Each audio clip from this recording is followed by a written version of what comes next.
स्वागत है आप सभी का फिर से एक बार सैनिक एकेडमी के यूट्यूब प्लेटफॉर्म पर। बेटा संडे है और संडे को बहुत ही इंटरेस्टिंग टॉपिक रैपिड रिवीजन में लेके आए हैं। तो इससे पहले हमने जो टॉपिक क्लियर करे थे, इससे पहले टॉपिक था हमारा विटामिन यानी कि न्यूट्रिएंट्स, जिसमें हमने कार्बोहाइड्रेट, प्रोटीन, मिनरल्स, फैट को क्लियर किया था। वहां से जितने भी इंपॉर्टेंट क्वेश्चन आपके बनते थे उनको कवर किया था। अगर अभी तक आपने वो वीडियो नहीं देखा है तो प्लेलिस्ट में जाके आप उसको देख सकते हो।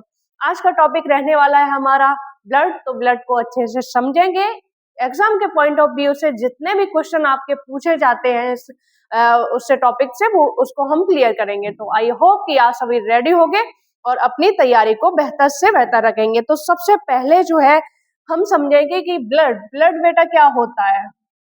ब्लड एक होता है आपका फ्लूइड यानी कि एक तरल संयोजी ऊतक यानी कि फ्लूइड कनेक्टिव टिश्यू। फ्लूइड अगर आपसे पूछ देगा कोई कि ब्लड क्या है, तो एक कनेक्टिव टिश्यू है। क्या है?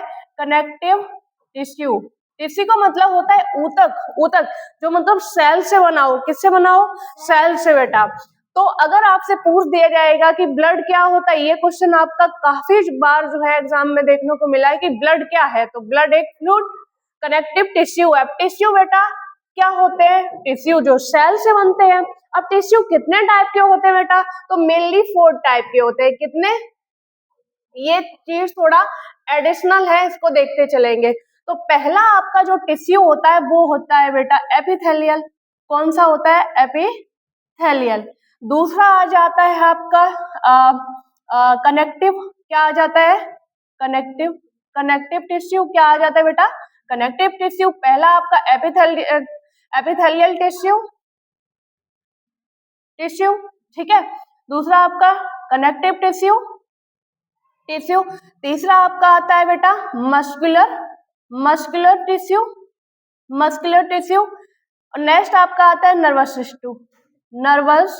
Nervous tissue. आई होप कि यहाँ तक आपको समझ आया होगा कि ब्लड जो है वो एक कनेक्टिव फ्लूइड टिश्यू है, यानी कि तरल संयोजी ऊतक है जो कि सेल से मिलके बनता है। और जो आपके सेल होते हैं यानी कि टिश्यू होते हैं बेटा, वो कितने टाइप के होते हैं? वो आपके 4 टाइप के होते हैं। पहला आपका हो जाता है एपिथेलियल टिश्यू, दूसरा कनेक्टिव टिश्यू, तीसरा मस्कुलर टिश्यू और फोर्थ जो होता है नर्वस टिश्यू। अब आपके माइंड में ये क्वेश्चन आ रहा होगा कि इन टिश्यूज का काम क्या होता है। देखिए, हमारी जो स्किन होती है वो किन टिश्यूज से बनी होती है? उसमें आपका एपिथेलियल आता है। क्या आता है बेटा? एपिथेलियल। कनेक्टिव टिश्यू जो हमारे बोन होते हैं, बोन मैरो होते हैं, उसमें आपका आ जाता है ब्लड का बनना। तो जो है वो कनेक्टिव टिश्यू एक दूसरे से जुड़े होते हैं, तो वो आपका आ जाता है कनेक्टिव टिश्यू में, ठीक है। हमारी जो मसल्स जो जुड़ी होती है कौन से टिश्यू से? तो वो आपका आता है मस्कुलर। जैसे जोड़ों का जुड़ना जो है वो आपका मस्कुलर टिश्यू में आ जाएगा। और नर्वस टिश्यू यानी कि जो हमारे नर्व सिस्टम से जुड़े होते हैं बेटा। तो इतने जो टिश्यू हैं हमने उनको भी देख लिया। और जो है ब्लड का अगर पूछा जाएगा तो आप इजीली जवाब दे पाओगे कि ब्लड जो है कौन सा टिश्यू होता है? फ्लूइड कनेक्टिव टिश्यू होता है। आई होप कि यहाँ तक आपको समझ आया होगा, ठीक है। नेक्स्ट क्वेश्चन जो है बनता है कि ब्लड की स्टडी को क्या कहते हैं? तो स्टडी ऑफ ब्लड तो सभी को पता होना चाहिए, हेमेटोलॉजी कहते हैं। पढ़ा होगा ना?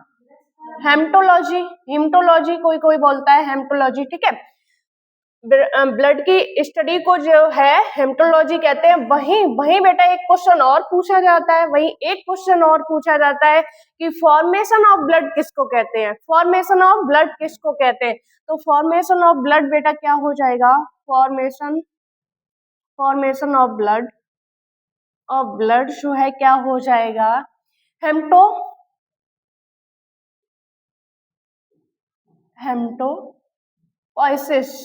हेमेटोपोइसिस। क्या कहलाएगा? हेमेटोपोइसिस। अगर आपसे पूछ दिया जाएगा स्टडी ऑफ ब्लड किसको कहते हैं? हेमेटोलॉजी कहते हैं। अगर आपसे पूछ दिया जाएगा फॉर्मेशन ऑफ ब्लड क्या कहलाता है?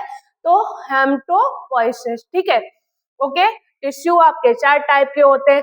नेक्स्ट क्वेश्चन एक बनता है बेटा कि ब्लड का जो पीएच वैल्यू क्या होती है, यानी कि potential of hydrogen pH value क्या होती है बेटा, इसकी पीएच वैल्यू। तो ब्लड की पीएच वैल्यू होती है 7.4। अब ये पीएच वैल्यू क्या होती है बेटा, कोई भी सॉल्यूशन हो, कोई भी तरल पदार्थ हो, उसमें जो है उसकी नेचर जो है एसिडिक है या बेस है, उसका नेचर अम्लीय है या क्षारीय है, वो किससे पता लगता है बेटा, वो लगता है उसकी पीएच वैल्यू से। और ये जो क्या होता है, ये एक स्केल होता है, क्या होता है, मापक स्केल होता है। इसकी जो थ्योरी जो दी थी वो सोरेनसन साहब ने दी थी। किसने दी थी, सोरेनसन साहब। इनका नाम है जिन्होंने पीएच वैल्यू को सबसे पहले डिफाइन किया था कि अगर किसी भी जो है सॉल्यूशन की पीएच वैल्यू 7 से कम होगी, यानी कि 7 ज्यादा है और पीएच वैल्यू कम है, तो बेटा वो क्या होगा, एसिड होगा। क्या होगा, एसिड। और किसी भी सॉल्यूशन की जो है 7 से ज्यादा होगी, क्या होगी, 7 कम है और जो है पीएच वैल्यू ज्यादा है, तो वो क्या हो जाएगा, बेसिक हो जाएगा। क्या हो जाएगा, बेसिक। और ये स्केल कहां से कहां तक होता है बेटा, 0 to 14, जिसमें 7 से कम अगर है, लेस देन 7, तो क्या हो जाएगा, एसिड। और मोर देन 7 तो बेटा क्या हो जाएगा, बेस हो जाएगा। क्या हो जाएगा, बेस। अब यहाँ पर ब्लड का जो पीएच वैल्यू कितनी है बेटा, 7.4, तो इसका नेचर क्या होगा, बेसिक होगा। क्या होगा, बेसिक। वही यूरिया है, यूरिन जो होता है हमारे शरीर में, तो उसकी जो पीएच वैल्यू होती है वो बेटा होती है 6.4। कितनी होती है, 6.4। तो उसको हम क्या बोलेंगे, उसका नेचर क्या होगा बेटा, वो होगा एसिडिक। ठीक है, इतनी बात समझ आ रही है हमको, आप इसको नोट कर सकते हो, आप लोग इसका स्क्रीनशॉट ले सकते हो और आप लोग इसको नोट कर सकते हो। ठीक है, इससे आगे जो है हम समझेंगे कि ब्लड को जो है कितने टाइप में डिवाइड किया गया है, ब्लड को कितने टाइप में डिवाइड किया गया है, हम इसको साफ कर सकते हैं। मतलब ब्लड के अंदर क्या क्या होता है, मेनली हम कह सकते हैं कि ब्लड के अंदर क्या क्या होता है। तो इसको हम लिखा रहने देते हैं, यहाँ से समझते हैं कि ब्लड के अंदर होता क्या क्या है। देखिए ब्लड, ओके, तो ब्लड में एक वर्ड होता है आपका प्लाज्मा। क्या होता है बेटा, प्लाज्मा। ठीक है, और दूसरा होता है ब्लड सेल। ठीक है, ब्लड सेल्स, रुधिर कणिकाएं इसको बोलते हैं प्लाज्मा। ठीक है, अब प्लाज्मा कितने % होता है, प्लाज्मा सबसे पहला तो ये क्वेश्चन पूछ दिया जाता है कि प्लाज्मा का कलर कैसा होता है। तो अगर आपसे पूछा जाएगा कि प्लाज्मा किस कलर का होता है, तो प्लाज्मा का कलर होता है बेटा येलो। क्या होता है, येलो। अब प्लाज्मा पी से आ रहा है और इसका कलर भी पीला होता है, तो हम इसको पी से याद कर रखेंगे कि प्लाज्मा जो है पीले कलर का होता है। अब बेटा जो प्लाज्मा होता है वो ब्लड में 55% होता है। कितने, 55%। और वही जो ब्लड सेल्स होती हैं, ब्लड सेल्स, वो कितने होती है बेटा, 45%। अब ब्लड सेल्स भी डिवाइड होता है बेटा, एक होती है आपकी आरबीसीज। क्या होती है, आरबीसीज। एक होती है आपकी डब्ल्यूबीसीज। क्या होती है, डब्ल्यूबीसीज। और फिर आती है आपकी प्लेटलेट्स। क्या आती है, प्लेटलेट।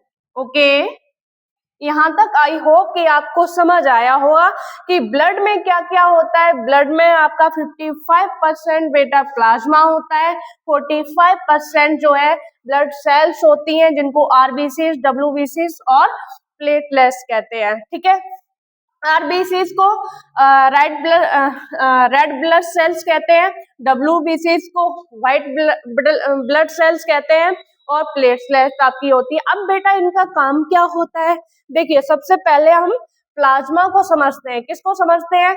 प्लाज्मा को। तो प्लाज्मा यहाँ पर इसमें 92% बेटा वाटर होता है, वाटर होता है, ठीक है। 8% जो होता है बेटा इसमें जो है न्यूट्रिएंट्स होते हैं, न्यूट्रिएंट्स, ठीक है, पोषक तत्व जो मिले होते हैं। अब पोषक तत्व में इसमें क्या क्या होता है देख लीजिए। 8% में क्या क्या होता है? 1% में बेटा आपका जो है अमीनो एसिड होते हैं, अमीनो एसिड होते हैं, ठीक है, अमीनो एसिड होते हैं, न्यूट्रिएंट्स होते हैं, न्यूट्रिएंट्स होते हैं, ठीक है। और वहीं आपके जो है प्रोटीन होते हैं। क्या होते हैं बेटा? प्रोटीन, ठीक है। यहाँ तक बात समझ आ गई कि जो प्लाज्मा होता है वो ब्लड में 55% होता है, 55% में भी 92% उसमें वाटर होता है, 8% आपके न्यूट्रिएंट्स होते हैं। अब उसमें जो है 8% में आपका जो आ जाता है उसमें अमीनो एसिड होता है, न्यूट्रिएंट्स होते हैं, प्रोटीन होता है। क्या होता है बेटा? अमीनो एसिड, न्यूट्रिएंट्स और प्रोटीन। अब इसमें जो है प्रोटीन का क्या काम होता है बेटा? प्रोटीन को देख लेते हैं। प्रोटीन का काम होता है इसमें जो है प्रोटीन इसमें बेटा 3 टाइप के होते हैं। किसके? 3 टाइप के। एक आता है एल्बुमिन, एल्ब्यूमिन, ठीक है।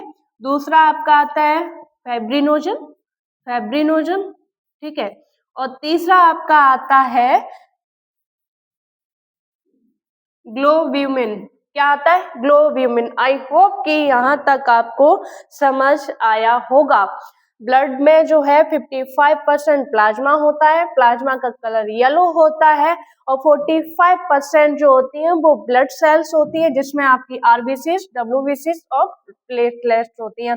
अब इसमें से भी 41% जो होती हैं वो बेटा आपकी रेड ब्लड सेल्स होती हैं, और जो है बेटा इसमें 4% जो होती हैं वो आपकी होती हैं डब्ल्यूबीसीज और प्लेटलेट्स। इसलिए जो है हमारे खून का, हमारे ब्लड का कलर रेड होता है, क्योंकि जो आरबीसीज होती हैं उसमें एक पिगमेंट होता है जिसको हम बोलते हैं हीमोग्लोबिन, जिसको हम बोलते हैं हीमोग्लोबिन, और हीमोग्लोबिन की वजह से हमारा जो रक्त है उसका कलर होता है बेटा रेड।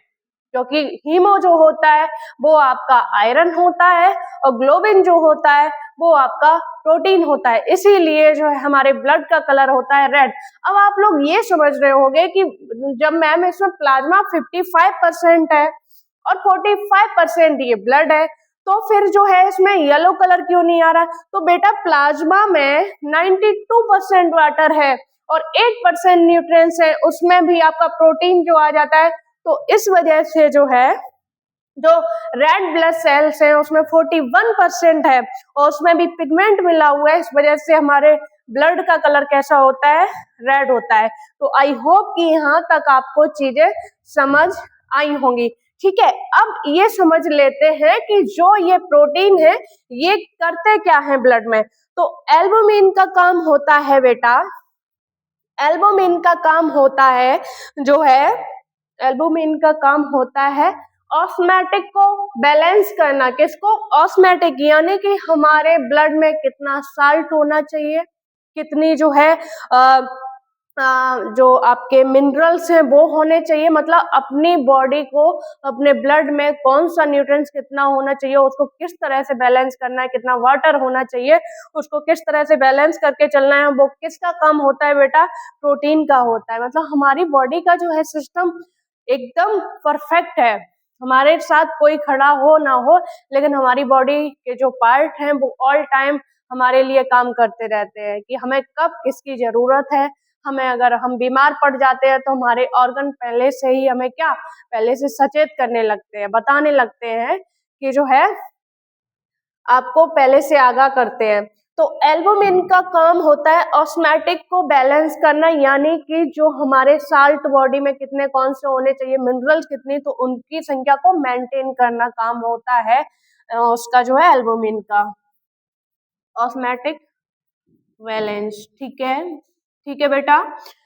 फेब्रिनोजन बहुत ही इंपॉर्टेंट है, यहाँ से क्वेश्चन आपके बनने को मिलते हैं, क्योंकि आपने विटामिन में मैंने आपको पढ़ाया था कि अगर आपके शरीर में विटामिन के की कमी हो जाती है तो ब्लड क्लॉटिंग यानी कि जो रक्त के थक्के हैं वो बनना बंद हो जाते हैं। उसको कोगुलेशन भी बोलते हैं। उसको क्या बोलते हैं? कोगुलेशन भी बोलते हैं। कहीं कहीं आपको एग्जाम में जो है कोगुलेशन लिखा आएगा तो आपको कंफ्यूज नहीं होना, वो ब्लड क्लॉटिंग होता है।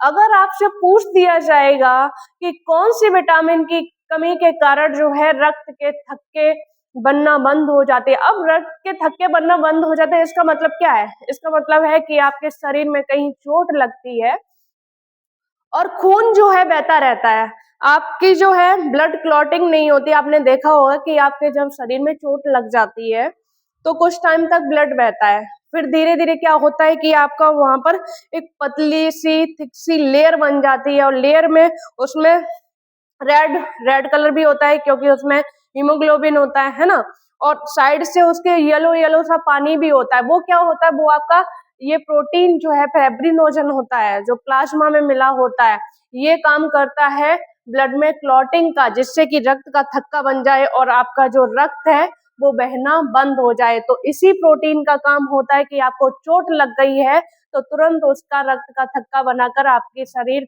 में बहते हुए खून को रोकना। तो इसका काम क्या होता है बेटा? ब्लड ब्लड क्लॉटिंग क्लॉटिंग करना, इसको बोलते हैं कोगुलेशन। इसको बोलते हैं कोगुलेशन। क्या बोलते हैं बेटा? कोगुलेशन भी बोलते हैं इसको। ठीक है, तो अगर प्रोटीन पूछ दिया जाए तो फेब्रिनोजन होता है, और वहीं विटामिन पूछ दिया जाए तो विटामिन के होता है। अब बेटा जो है ये क्या करता है? हमारे शरीर में ब्लड क्लॉटिंग बनाता है। क्या करता है?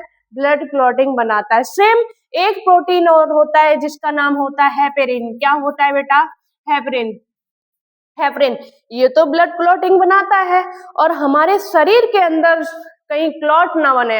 अब सपोज दैट हमारे शरीर के ही अंदर ब्लड क्लॉटिंग होने लगी तो क्या होगा? जब हमारी वेन्स में हमारे जो है अंदर क्या ब्लड क्लॉटिंग होने लगेगी तो हमारे शरीर से प्रॉपर जो खून है वो प्रॉपर बॉडी पार्ट तक नहीं पहुंच पाएगा, जिससे क्या है? हमारी मृत्यु भी हो सकती है। इसलिए जो हेपरिन होता है वो हमारे बॉडी के अंदर ब्लड को जमने नहीं देता है, थक्का नहीं बनने देता है, तो ये भी बहुत जरूरी है। साथ ही साथ जो ब्लड बैंक होती है उसमें इसी हेपरिन को मिला के रखा जाता है, जिससे कि जो ब्लड है वो जमे नहीं। ठीक है, तो इतनी चीजें जो है हम यहाँ से क्लियर करके चलेंगे। अगर हेपरिन पूछ दिया जाएगा तो वो ब्लड के क्लॉटिंग को रोकता है, और फेब्रिनोजन पूछ दिया जाएगा तो ये प्रोटीन क्या करता है? ब्लड क्लॉटिंग यानी कोगुलेशन करता है। और ये दोनों क्या है बेटा? प्रोटीन है, विटामिन नहीं है। आई होप कि यहाँ तक आपको जो है चीजें समझ आई होंगी। नेक्स्ट आपका हो जाता है ग्लोब्यूमिन। क्या हो जाता है? ग्लोब्यूमिन। तो ये डिफेंसिव वर्क करता है, डिफेंसिव वर्क करता है, यानी कि हमारे शरीर को एक इम्यूनिटी प्रदान करता है और हमारे शरीर को रोगों से सुरक्षित रखता है। जैसे कि WBC का काम होता है, सेम वही इस प्रोटीन का काम होता है। नेक्स्ट जो है अभी हम इसको RBC को पढ़ेंगे, WBC को पढ़ेंगे और प्लेटलेट्स को समझेंगे, तो तब वहां पर चीजें और ज्यादा क्लियर होंगी। आई होप कि यहाँ तक चीजें जो है आपको क्लियर हुई होंगी और जो है अच्छे से आपने समझा होगा। ठीक है, एनी क्वेश्चन, एनी प्रॉब्लम? तो यहाँ तक आप जो है जुड़े रहिए, और नेक्स्ट जो हमारा इससे अपकमिंग जो वीडियो आएगा उसमें हम RBC और WBC को भी क्लियर करेंगे, क्योंकि वीडियो जो है हमारा थोड़ा लेंदी हो रहा है, तो इसको लेक्चर को यहीं हम समाप्त करते हैं। नेक्स्ट में इससे आगे करेंगे। तो अब तक जो है जुड़े रहिए और अपनी तैयारी को बेहतर रखिए। Thank you for watching.